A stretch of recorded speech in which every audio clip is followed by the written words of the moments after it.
வணக்கம் நண்பர்களே, நம்ம சேனலில் பார்த்திங்கன்னா ஃபுல்லாக ஆட்டோ சம்மந்தப்பட்ட வீடியோ தான் அப்லோட் பண்ணிகிட்ருக்கோம். அதனால் நம்ம சேனல் மறக்காமல் சப்ஸ்கிரைப் பண்ணுங்கள். அது பார்த்திங்கன்னா நம்ம இந்த குரூப் பார்த்திங்கன்னா ஒரு வாட்ஸ்அப் குரூப் ஒன்று இருக்குது. அந்த குரூப்பில் பார்த்திங்கன்னா ஃபுல்லாக ஆட்டோ நண்பர்கள் தான் இருக்காங்க. ஆட்டோ ஓட்டுறவங்க, ஆட்டோ வச்சுருக்கவங்க இவங்க தான் இருக்காங்க. அதனால் அந்த குரூப்லேயும் ஜாயின் பண்ணிங்க. அது அந்த குரூப்போட லிங்க்கை வந்து நான் அந்த வீடியோக்குள்ளே டிஸ்கிரிப்ஷனில் தரேன். அதே நம்ம சேனலை சப்ஸ்கிரைப் பண்ணாதவங்க சப்ஸ்கிரைப் பண்ணிங்க. வணக்கம் நண்பர்களே, இன்றைக்கி என்ன வீடியோ பார்க்கணும்னு பார்த்திங்கன்னா, இப்போ சப்போஸ் உங்கள் ஆட்டோவில் வந்து கியர் கேபிள் கட் ஆகிட்டுனா என்ன பண்ணுறதுன்னு தான். இன்றைக்கி நிறைய நண்பர்களுக்கு கியர் நிறைய சேஞ்ச் பண்ண தெரியும். சப்போஸ் சேஞ்ச் பண்ண தெரியாதவங்க என்ன பண்ணாங்கன்னா அப்படியே வண்டியை போட்டு நிற்பாங்க.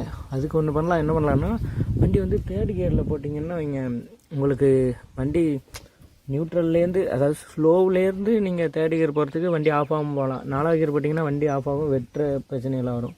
தேர்ட் கியரில் நீங்கள் கிளர்ச்சியாக விட்டு போனீங்கன்னா ஒன்றும் பிரச்சனை, அந்த பிரச்சனை இருக்காது. அதுக்கு பார்த்தீங்கன்னா நான் காட்டுறது வந்து நியூட்ரலில் இருக்குது. இப்போ வண்டி அந்த நாபை வந்து இழுத்துட்டு, அந்த ஸ்ப்ரிங்கில் நாபு இருக்குல்ல, அது வந்து ஸ்க்ரூ டிரைவர் வச்சு லைட்டாக தள்ளினீங்கன்னா அது லூஸ் ஆகிக்கும். அதில் வந்து நீங்கள் தேர்ட் கியரில் வச்சுங்க. இது நான் ஃபஸ்ட்டு, அடுத்து நியூட்ரல், அடுத்து செகண்டு, தேர்டு, ஃபோர்த்து, அப்புறம் நீங்கள் தேர்ட் கியரில் வச்சுருங்க. தேர்ட் கியரில் வச்சுட்டிங்கன்னா வண்டி வந்து ஸ்லோவிலேருந்தே நீங்கள் வந்து மூவ் பண்ணி போயிடலாம்.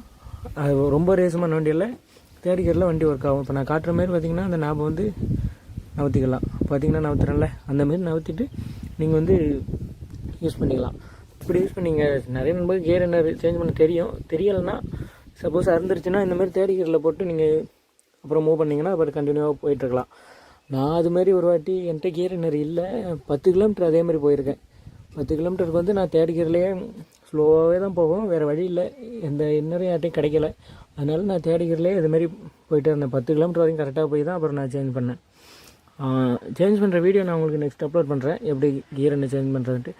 என்ன கேட்டால் முடிஞ்ச வரைக்கும் கியர் எண்ணர் வந்து நீங்கள் கடையிலே கொடுத்து, அதாவது ஷோரூமில் இல்லைனா சரியான மெக்கானிக்கிட்ட கொடுத்து நீங்கள் சேஞ்ச் பண்ணுறது நல்லது. உங்களுக்கு மாற்ற தெரியும், மாற்றிருக்கீங்கன்னா ஓகே. புதுசாக மாற்றுறீங்கன்னா அதில் நிறைய பிரச்சனை வருது. எனக்கும் வந்து பிரச்சனை வந்துச்சு, நானும் ஃபஸ்ட் டைம் மாற்றும் போது. அதனால் அது மட்டும் கொஞ்சம் பார்த்து பண்ணிங்க. அப்போ பார்த்திங்கன்னா இதுதான் முன்னாடி சொன்னது தான். இந்த வீடியோ பிடிச்சிருந்துச்சுன்னா லைக் பண்ணுங்கள், நம்ம சேனலை மறக்காமல் சப்ஸ்கிரைப் பண்ணுங்கள். நம்ம ஆட்டோ நண்பர்கள் நிறைய பேருக்கு ஷேர் பண்ணிவிடுங்க. தேங்க்ஸ் ஃபார் வாட்சிங்.